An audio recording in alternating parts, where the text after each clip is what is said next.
नमस्ते मित्रों, मैं हूं यशवंत कानेटकर।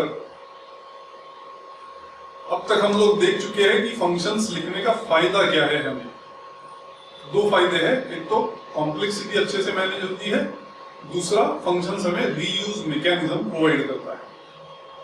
तो अब की बार हम लोग देखेंगे कि फंक्शंस लिखे कैसे जाते हैं, कौन से रूल्स हमें फॉलो करने हैं अगर मुझे फंक्शंस लिखना है। शुरुआत करते हैं एक प्रोग्राम से जिसमें हम मेन के अंदर एक मैसेज प्रिंट करते हैं, आई एम इन मेन, और उसके बाद एक नया फंक्शन डिफाइन करेंगे जिसका नाम है मान लो बॉम्बे। बॉम्बे के पहले आपने देखा मैंने लिखा है वॉइड। वॉइड ये एक नया कीवर्ड है, ये इंडिकेट करता है कि बॉम्बे नाम का फंक्शन कोई भी वैल्यू रिटर्न नहीं करेगा। अगर रिटर्निंग वैल्यू क्या होती है ये हम संक्षेप में देखेंगे, पर अभी इतना ध्यान रखिए कि मैंने फंक्शन लिखा है बॉम्बे जो कोई भी वैल्यू रिटर्न नहीं करना चाहता। और इस बॉम्बे फंक्शन के अंदर मैं एक सिंपल सा मैसेज प्रिंट कर दूंगा, आई एम इन बॉम्बे। फिर क्लोजिंग ब्रेस लगाते हैं। जैसे बॉम्बे डिफाइन किया उसी तरह से मैं एक और फंक्शन डिफाइन कर दूंगा जिसका नाम है कानपुर। कानपुर फंक्शन भी कोई वैल्यू रिटर्न नहीं करना चाहता, इसलिए उसके भी पहले मैंने रिटर्न टाइप दे दिया वॉइड। इंट मेन का मतलब क्या है कि मेन इंट टाइप की वैल्यू रिटर्न करने वाला है, जबकि वॉइड बॉम्बे और वॉइड कानपुर का मतलब क्या है कि बॉम्बे और कानपुर कोई भी वैल्यू रिटर्न नहीं करने वाला। अगर मैं इसको एग्जीक्यूट करूंगा तो देखेंगे हमें क्या आउटपुट मिलता है। उसके पहले मैं आपको बता दूं कि ये बॉम्बे और कानपुर जो है ये डेफिनेशन है। जैसे मेन डिफाइन किया उसी प्रकार बॉम्बे डिफाइन किया, उसी प्रकार कानपुर डिफाइन किया। तो हम लोग कैसे आइडेंटिफाई करेंगे कि ये डेफिनेशन है? तो फंक्शन के बाद जब सेमीकोलन नहीं आता है, जैसे मेन के बाद सेमीकोलन नहीं है, ना ही बॉम्बे के बाद है, ना ही कानपुर के बाद है, तो सेमीकोलन नहीं है तो इसको डेफिनेशन माना जाएगा।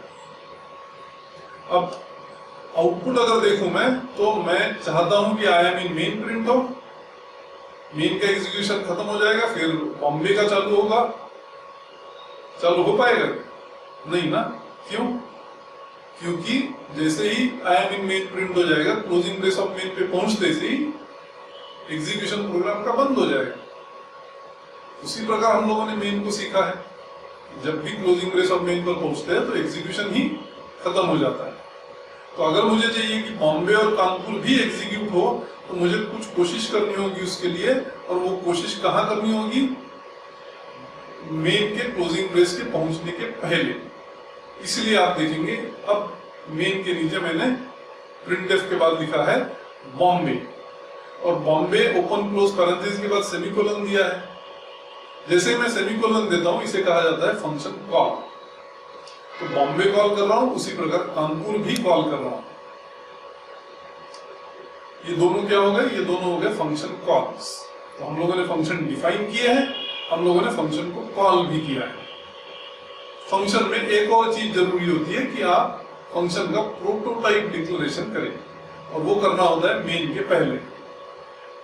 और प्रोटोटाइप बिल्कुल सिंपल है, जहां आपने डेफिनेशन किया है बॉम्बे और कानपुर का, उसकी पहली लाइन कॉपी करिए और पेस्ट कर दीजिए मेन के ऊपर, वो बन जाएगा फंक्शन प्रोटोटाइप डिक्लेरेशन।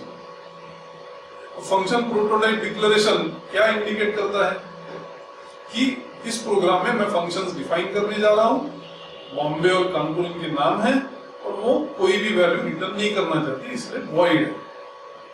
वो मतलब है फंक्शन प्रोटोटाइप डिक्लेरेशन। अब एग्जीक्यूशन चालू होगा मेन से, आई एम इन मेन प्रिंट होगा। उसके बाद एक कॉल टू बॉम्बे। जैसे ही बॉम्बे कॉल हो जाएगा तो बॉम्बे के अंदर कंट्रोल पहुंचेगा और वहां आई एम इन बॉम्बे प्रिंट हो जाएगा। जैसे ही क्लोजिंग ब्रेस ऑफ बॉम्बे पर पहुंचोगे तो कंट्रोल रिटर्न होगा मेन में वापिस। क्यों मेन में? क्योंकि मेन से कॉल आया था बॉम्बे के लिए, इसलिए जैसे ही कंट्रोल वापिस आएगा, कब वापिस आएगा? जैसे बॉम्बे का एग्जीक्यूशन समाप्त हो जाएगा, वापिस कहां आएगा? जहां से कॉल आया था। अब उसकी नेक्स्ट इंस्ट्रक्शन में क्या लिखा है हम लोगों ने? कॉल टू कानपुर, इसलिए कानपुर में कंट्रोल पहुंचेगा, वहां आई एम इन कानपुर प्रिंट होगा, फिर क्लोजिंग ब्रेस ऑफ कानपुर पे पहुंचोगे, फिर कंट्रोल मेन में वापिस आ जाएगा, क्योंकि कानपुर का एग्जीक्यूशन अब समाप्त हो चुका है। अब आप पहुंचेंगे क्लोजिंग ब्रेस ऑफ मेन पर, और जैसे ही वहां पहुंचोगे तो एग्जीक्यूशन प्रोग्राम का खत्म होगा। तो फंक्शन लिखने के लिए हमें 3 चीजों की जरूरत है, एक तो डेफिनेशन, दूसरा कॉल और तीसरा प्रोटोटाइप डिक्लेरेशन। ये 3 चीजें होगी तो ही आपका फंक्शन काम कर पाएगा। आइए कुछ टिप्स देख लेते हैं फंक्शन के बारे में। पहला तो है कि एक सी के प्रोग्राम में कई सारे फंक्शंस हो सकते हैं। हम लोगों ने अभी तक जो प्रोग्राम लिखे थे उसमें एक ही फंक्शन होता था, वो होता था मेन। पर अब हम लोग ने एक और प्रोग्राम लिखा है जिसमें मेन भी है, कानपुर भी है, बॉम्बे भी है। अगर 3 फंक्शन हो सकते हैं तो 30 भी हो सकते हैं, 300 भी हो सकते हैं एक प्रोग्राम के अंदर। अगर कई सारे फंक्शंस है तो एक फंक्शन का नाम तो मेन होना लाजमी है, और अगर एक ही है तो उसका नाम तो मेन होना ही चाहिए। ऐसा क्यों? क्या ऐसी नौबत आ पड़ी है कि मेन ये फंक्शन होना ही चाहिए? क्योंकि सी प्रोग्राम का एग्जीक्यूशन कभी भी मेन से ही चालू होता है। तो मेन ही नहीं रहेगा तो एग्जीक्यूशन चालू ही नहीं हो पाएगा। इसलिए कई लोग मेन को कहते हैं ईपी, मतलब entry point of the program, मतलब कहां से एग्जीक्यूशन प्रारंभ होता है।